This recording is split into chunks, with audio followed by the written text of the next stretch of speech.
Hello students, good morning. We are reading our third lesson, election and representation. And we have discussed the list system, difference between FPTP and proportional representation, characteristics of the system of election adopted in our country in the last video. And now we will start from a reservation of constituencies. There shall be reservation of seats for social, financially, educationally backward classes हमारी constituencies को reserve किया जाता है।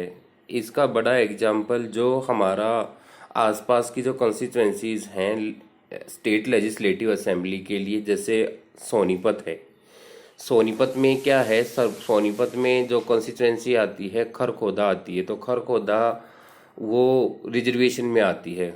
आती तो और भी constituency है सोनीपत में, जैसे गन्नौर है, राई है, तो कॉन्स्टिट्यूंसी तो और भी है लेजिस्लेटिव असेंबली के लिए। लेकिन जो रिजर्वेशन में आती है वो रिजर्वेशन कौन सी है? खरखोदा कॉन्स्टिट्यूंसी। और कितने दिन के लिए रिजर्व कर रखी है? 25 साल के लिए। तो यहाँ पर रिजर्वेशन दी जाती है कॉन्स्टिट्यूंसीज को किसके बेस पर? Socially, financially, educationally backward classes के लिए। Seats reserve for SC ST, और रिजर्व सीट किसके लिए होती है? SC और ST के लिए। वैसे तो दे रखा है इसमें socially, financially, educationally backward classes के लिए, लेकिन इन क्लासेस में किसको शामिल किया गया है? SC और ST कैटेगरी को। The candidate must belong from reserve community, और कैंडिडेट को किसके लिए must belong from reserve community? Reserve community से बिलोंग करना जरूरी होता है। मीन्स कहने का ये है कि जहाँ पर कॉन्स्टिट्यूंसी को रिजर्व कर दिया जाता है वहाँ पर रिजर्व कम्युनिटी से ही कैंडिडेट चुनाव लड़ सकता है। जनरल कैटेगरी से वहाँ पर कोई भी कैंडिडेट इलेक्शन नहीं लड़ सकता। और ये लोकल गवर्नमेंट पर भी बेस्ड होता है। लोकल गवर्नमेंट में भी क्या होता है, कई गांव में आप देखते हैं जब रिजर्व सीट आती है तो सरपंच का जो इलेक्शन होता है वो कौन लड़ता है? रिजर्व कैटेगरी के ही लोग। तो जनरल कैटेगरी के लोग उसमें इलेक्शन नहीं लड़ सकते। उसके बाद आता है सेपरेट इलेक्टोरेट। तो सेपरेट इलेक्टोरेट्स, इसमें फर्स्ट पॉइंट दिया है British government has introduced it. जो सेपरेट इलेक्टोरेट्स था वो किसने इंट्रोड्यूस किया था? ब्रिटिश गवर्नमेंट ने। Electing a representative from a particular community, यहाँ पर एक प्रतिनिधि चुना जाएगा कहाँ से? पर्टिकुलर कम्युनिटी से। Only those voters would be eligible to give vote who belong to that community, और उसमें केवल उसी कम्युनिटी के लोग वोट डालेंगे जिस कम्युनिटी के लिए उसे रिप्रेजेंटेटिव को सिलेक्ट किया गया है। यानी कि जहाँ से रिप्रेजेंटेटिव लिया गया है, जिस कम्युनिटी से लिया गया है, वहीं से लोग वोट करेंगे, यानी कि उसी कम्युनिटी के लोग उसके लिए वोट डालेंगे। ये सिस्टम किसने इंट्रोड्यूस करवाया था? ब्रिटिश गवर्नमेंट ने। उसके बाद आता है रिजर्व्ड कॉन्स्टिट्यूंसीज। कि रिजर्व कॉन्स्टिट्यूंसीज कौन सी होती हैं? Constituent assembly adopted the idea of reserve constituencies.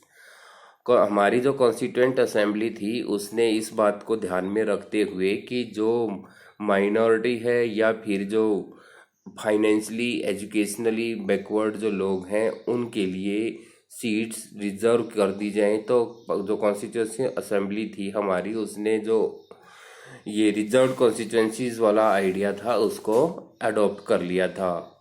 All voters in constituencies are eligible to vote.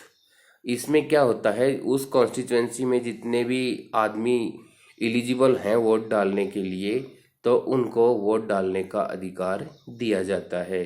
But the candidate must belong to a particular community और social section for which the seats is reserve. लेकिन candidate जो है वो उसी community से belong करता हो जिसके लिए रिजर्वेशन दी गई है। मान लीजिए SC के लिए रिजर्व की गई है तो SC कैटेगरी से ही कैंडिडेट होना चाहिए। ST के लिए रिजर्वेशन दी गई है तो ST के लिए ही कैंडिडेट होना चाहिए। तो इस तरह से हमारे कॉन्स्टिट्यूशन असेंबली ने क्या किया, रिजर्व कॉन्स्टिट्यूंसीज को शामिल किया। क्यों किया? क्योंकि जो socially, financially, educationally backward people है उनको भी पॉलिटिक्स में पार्टिसिपेट करने का मौका मिल सके। उसके बाद आता है डेलिमिशन कमीशंस। डेलिमिशन कमीशंस कौन सा था? प्री सीमन आयोग। तो delimitation commission is appointed by the president. ये जो डेलिमिशन कमीशन जो होता है ये किसके द्वारा अपॉइंट किया जाता है? प्रेसिडेंट के द्वारा अपॉइंट किया जाता है। इसको हिंदी में क्या बोलते हैं हम? प्री सीमन आयोग। तो किसके द्वारा अपॉइंट किया जाता है? इंडियन राष्ट्रपति के द्वारा। नेक्स्ट पॉइंट दिया है, reserve constituencies determined under the combined action delimitation commission and election commission. जो रिजर्व कॉन्स्टिट्यूएंसीज होती है वो डिटरमिन करती है, दर्ज होती है किसके अंडर? कंबाइंड एक्शन, दोनों के कंबाइंड एक्शन से किस किस के? डेलिमिशन कमीशन और इलेक्शन कमीशन, प्री सीमन आयोग और चुनाव आयोग के कंबाइंड एक्शन से ही वो डिटरमिन की गई है, यानी कि बनाई जाती है। इन Lok Sabha there are 543 seats. Lok Sabha में हमारी कितनी सीट्स हैं? 543 seats. Among this 84 seats reserve for SC and 41 seats for ST. तो एससी एसटी के लिए 543 में से कितनी सीट्स रिजर्व की गई हैं? एससी के लिए 84 सीट्स को रिजर्व किया गया है एंड 41 सीट्स किसके लिए? एसटी के लिए। ठीक है, तो इस तरह से हमारी जो लोकसभा की सीटें हैं वो 543 सीट्स में से 84 और 41 ये सीट्स किसके लिए रिजर्व की गई हैं? एससी और एसटी कैटेगरी के लिए। फिर आता है वीमेन रिप्रेजेंटेशन। वीमेन रिप्रेजेंटेशन कि भाई इसमें औरतों को भी रिप्रेजेंटेशन दी जाती है, रिजर्वेशन दी जाती है। Gender discrimination and lack of education is the reason of reservation.